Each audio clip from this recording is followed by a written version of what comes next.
लिख लेना, फिर भोग लगाया करें। आप ज्यादा करने की जरूरत नहीं है। बोलो सच्चिदानंद भगवान की। फिर नी लगाने होंगे भोग तो कोई गल नहीं, मेरा भगवान भगवान नहीं तो ठीक है।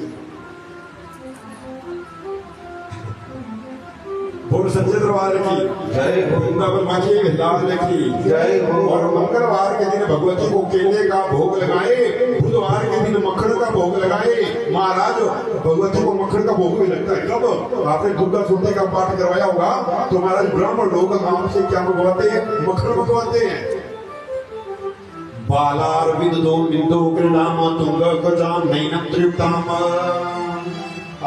तो भगवती को जो है वो भगवती को मांगन का भोग भी लगता है। उसके बाद शुक्रवार के दिन बृहस्पतिवार के दिन खाने का भोग लगाए, और शुक्रवार को दिन महाराज चीनी का भोग लगाए, और शनिवार को गाय का घृत नैवेद्य के रूप में भगवती को अर्पण करना चाहिए।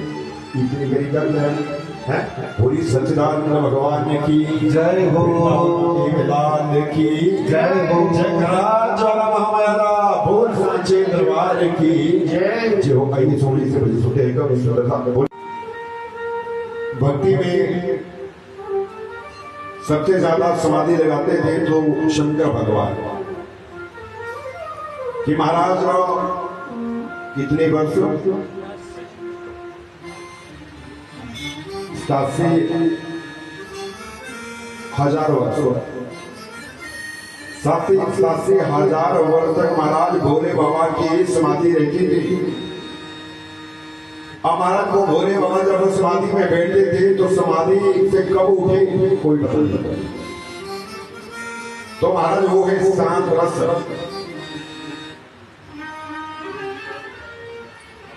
इस समाधि में बैठ करके भगवान में लीन होना, वो है शांत रस। और दूसरा रस है वात्सल्य रस। और ये वात्सल्य रस कैसा महाराज कि एक बार शिव जी राम जी के दर्शन करने के लिए चले। शिव जी राम के दर्शन करने के लिए चले, और जैसे ही जा रहे थे महाराज काग भुसुंडी ने रोक दिया। कहा प्रभु जी, कहा आप कहां जा रहे हैं? पर भोले बाबा ने कहा कि मैं अयोध्या जा रहा हूं, मैं राम जी के दर्शन करने के लिए जा रहा हूं। मैं अयोध्या में राम जी के दर्शन करने के लिए जा रहा हूं। काग भुसुंडी ने कहा महाराज जी, काग भुसुंडी ने कहा कि महाराज मैं भी जाऊंगा ना। आज भोले बाबा ने कहा, शिव जी ने कहा कि देखो आप जाकर के क्या करेंगे?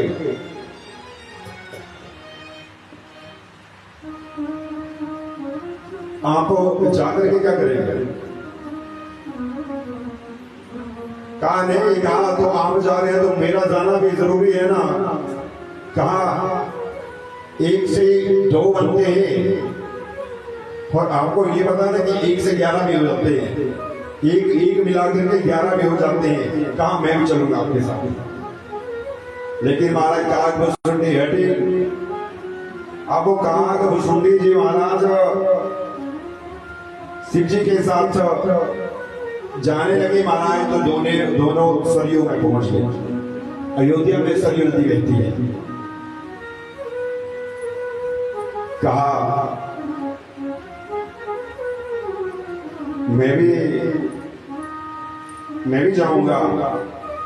तो आज मेरे भोले बाबा जी महाराज काग भुसुंडी को लेकर के सरयू में पहुंच गए। लेकिन भोले बाबा जी कह रहे हैं, कहा मैंने राम जी के दर्शन करने हैं, मैं कैसे राम जी के दर्शन करूं? भोले बाबा कह रहे हैं कैसे करूं? महाराज जी भोले बाबा की मेरे राम जी की यह लीला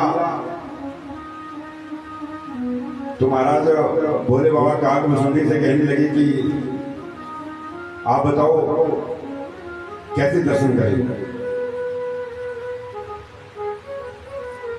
कहा देखो काग मसूरी कह रहा है कि स्वामी कुछ एक ऐसा करते हैं ना कि मदारी का खेल खेलते हैं, मदारी का खेल खेलते हैं। कहा मदारी का खेल। मेरे शिक्षक ने कहा कि काग मसूरी तुम गाना बोलने ना सुना। काग मसूरी को कहा अरे काग मसूरी कह रहा है, कहा मैं तो कौवा है, मैं कैसे गाऊं, मैं कौवा है मैं कैसे। अरे कहा काग तेरी जो आवाज है मीठी ना, कहा तो बड़े आराम से गा सकता है। कहा मदारी का खेल खेलते हैं, कहा मदारी का खेल खेलने के लिए महाराज फिर लोग आते हैं ना खेल देखने के लिए, लोग इकट्ठे होंगे। उस अयोध्यापुरी में राम जी भी होंगे। कहा वो राम जी भी कहा इस मदारी के खेल को खेलने के लिए देखने के लिए जरूर आएंगे। आज कहा तो सुनने महाराज गाना गा रहा है, भोले बाबा अपना भेष बदल लिया। अब जो महाराज मदारी का खेल खिलवाते हैं महाराज, खेल खिलाने वाले के पास होता है डम डम डमरू नचना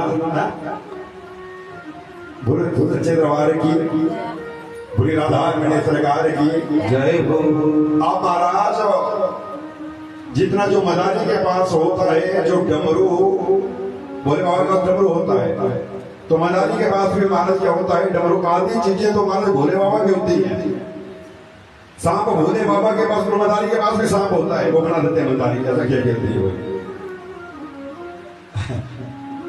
आज काग मसूरी गा रहा है और मेरे भोले बाबा को खेल दिखा रहे हैं। मेरे भोले बाबा महाराज को मदारी बन रही है और वो नाच भी रही है। अब जब वो नाच रहे हैं महाराज तो कुछ गांव के महाराज उस अयोध्या वासी कुछ लोग वहां पर पहुंचे। जब अयोध्या पुरी के लोग वहां पर पहुंचे महाराज, तो आज पता नहीं चल रहा है कि कौन है महाराज, अपना रूप उन्होंने बदल लिया है। आप महाराज वो दोनों मदारी को एक गा रहा है तो दूसरा नाच रहा है, खेल दिखा रहे हैं। लेकिन महाराज सारे लोग तो आए, लेकिन महाराज कौशल्या हितकारी कौशल्या नहीं आई। प्रभु श्री राम जी है महाराज अवतरित हुए और मेरे प्रभु श्री राम जी तो महाराज अंदर है, पहरेदार महाराज बाहर खड़े हैं।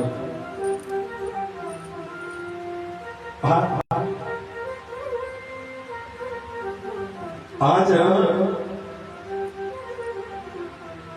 बोली सच्चिदानंद भगवान ने की वो बोला डम डम डमरू बजला चंबे दिलदारा हो, बोला डम डम डमरू बजला चंबे दिलदारा हो, चंबे दिलदारा हो, चंबे दिलदारा हो, चंबे दिलदारा हो, चंबे दिलदारा हो। बोला डम डम बोला डम डम डमरू बजला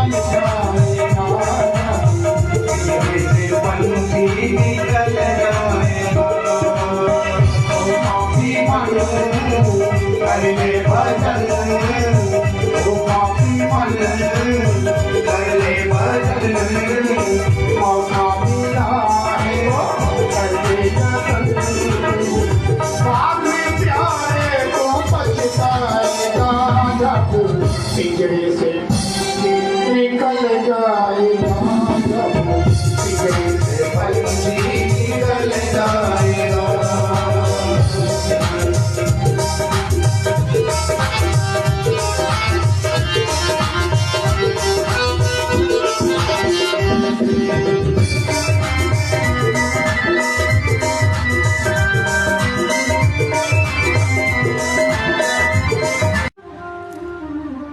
बोलो जय माता दी।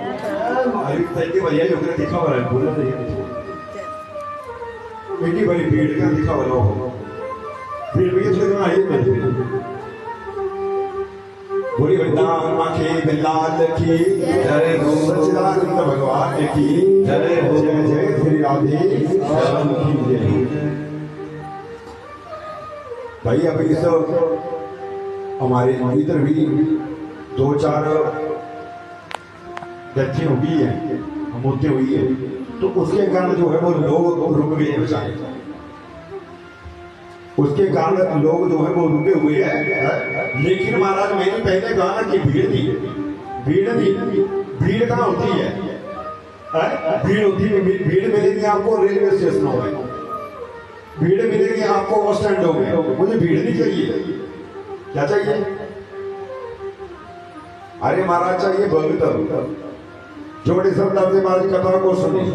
आप बड़े प्यारे भक्त हैं, आप इतने से बैठे हैं महाराज, और मुझे पूरा अंदर से आप सब निकले कि ठीक है मैं भी कुछ सुनाऊंगा, भले थोड़ी कथा सुनो लेकिन कथा अच्छे तरीके से सुनो। बोले राधा रमण सरकार की जय हो। महाराज कथा में प्रवेश करते हैं, लेकिन कथा में प्रवेश करने से पहले आइए सुनो से एक भजन सुनते हैं, फिर कथा में प्रवेश करते हैं। बोलिए राधा रमण सरकार की जय हो। बोली सांझे दरबार की उतरिया पहाड़ा वाली माँ हो, जदों मेरा बोला आया अभी दिल दे तार गिरा, तू बड़ा चंगा लगना, तू बड़ा चंगा लगना।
लगा